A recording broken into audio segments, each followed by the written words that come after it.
My name is Madison Holthouse, and I am a freshman at Ball State University. I will be graduating in 2020 with a telecommunications degree. There are many different routes you can take with this degree, and the one I have chosen is to be a radio personality. In many of my major concentrated classes, my professors ask us what we desire to do with our TCOM degrees. Obviously, I say radio. Many of them have told me that I should choose something else to do because radio is dead. However, I have already achieved my goal of being a radio personality in my hometown. Even though I already had the job I wanted, along with the opportunities to move up in the business, I would still like to pursue a higher education and a job outside of my hometown. Taking what I know from this experience has led me to the conclusion that radio really isn't dead. In my hometown of Richmond, Indiana, radio is more than being background noise when you're in your car. Radio is celebrated, and DJs are practically treated like celebrities. The community knows us, and we know them. It's fun, and people are always so excited to talk to us once they see that face behind the mic. Because of social media, we can't really hide behind the mic anymore, and we've become more social than ever. With an average of 50,000 listeners, which is larger than the population of the city, at any given time, primarily on weekdays, it's a major stretch to say that radio is dead if you'd grown up in my community.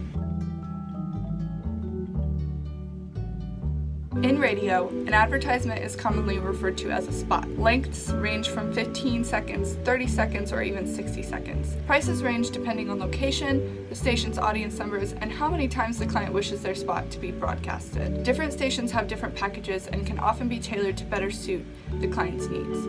Radio is one of the most effective ways to advertise because it is very cheap and effective. According to the Radio Advertising Bureau and the radioadvertisingfacts.com, there are many excuses why businesses, especially local businesses, don't want to advertise even when they should be. The first excuse that is commonly tossed around is that everybody knows me, I don't need to advertise. The reason that idea is often wrong is that there are always people going to be moving, leaving, and passing through. Successful businesses are always reaching out to new customers, and radio advertising is one of the best ways to reach people specifically in your area. The second common excuse is, I tried radio before and it didn't work. Now here are the 3 reasons why it probably didn't work.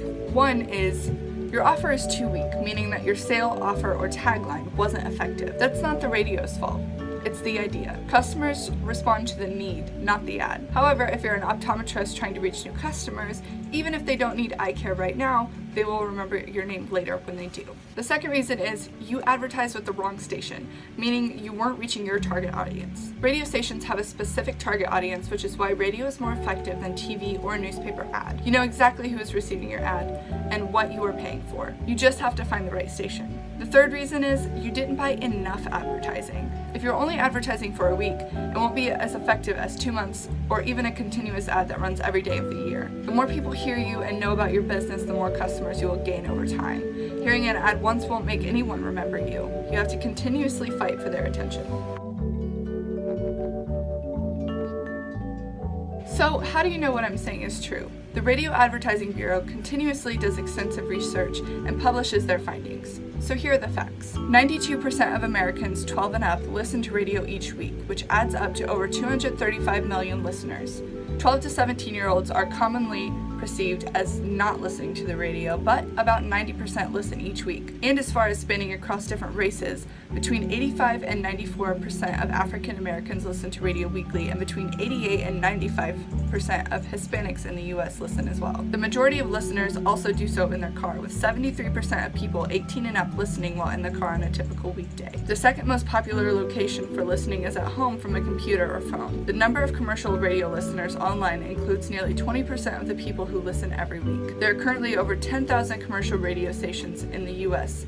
Country stations dominate the industry by having more stations in America than any other type, with over 2,000 outlets. News and talk stations are second with 1,375 stations. To conclude facts and figures, the advantages of radio as a medium include quick distribution to your audience, easy selection of your target audience, cost efficiency, reaching your audience while they're on the go, and your audience includes 92% of people in the US. I conducted a survey on my campus that consisted of 3 questions. This is a small sample survey that was conducted to attempt to understand the people at Ball State and their radio listening habits. Out of the people surveyed, 46% of people listen to radio a few times each week, and 31% of people who are radio listeners listen to WCRD 91.3, Ball State's college station, a few times each week as well. As technology improves, many people, especially the younger generations, tend to listen to music on their phones and computers. Internet radio is dominating music sources and is actually a great way to combat pirating music. Out of the many options, 63% of people listen to Spotify as their primary music source. As you can see, with all the information, you can't truthfully say that radio is dead.